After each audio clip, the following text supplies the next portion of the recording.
ঢাকা বিশ্ববিদ্যালয়ে অস্বাভাবিক আতঙ্কের রাত।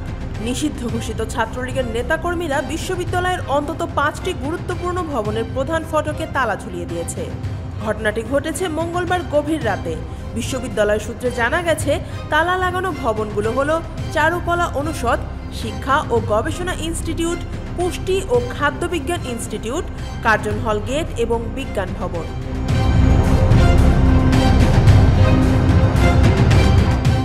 ঢাকা বিশ্ববিদ্যালয়ের শাখা ছাত্রলীগের সভাপতি মাজহারুল কবির স্বয়ন এই ঘটনার ছবি ফেসবুকে শেয়ার করে লিখেছেন, 13 তারিখ সারাদিন লকডাউন সফল করুন, লকডাউন বিএসএল।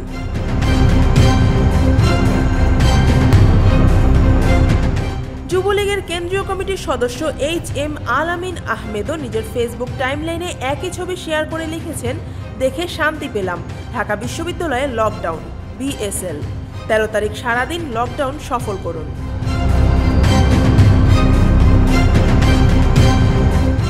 বিশ্ববিদ্যালয়ের এই গুরুত্বপূর্ণ ভবনগুলোকে রাতের অন্ধকারে তালাবদ্ধ করা হয়েছে।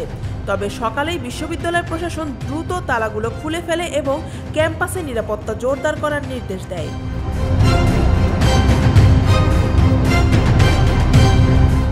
এ বিষয়ে ঢাকা বিশ্ববিদ্যালয়ের অ্যাসিস্ট্যান্ট প্রক্টর সহযোগী অধ্যাপক ডক্টর মোহাম্মদ রফিকুল ইসলাম বলেন, তালা লাগানোর ঘটনাটি সত্যি।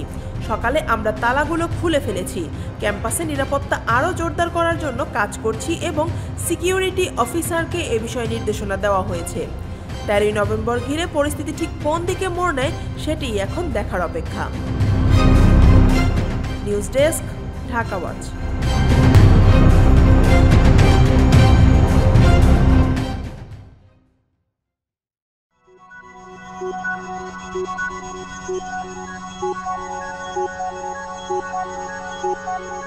Thank you.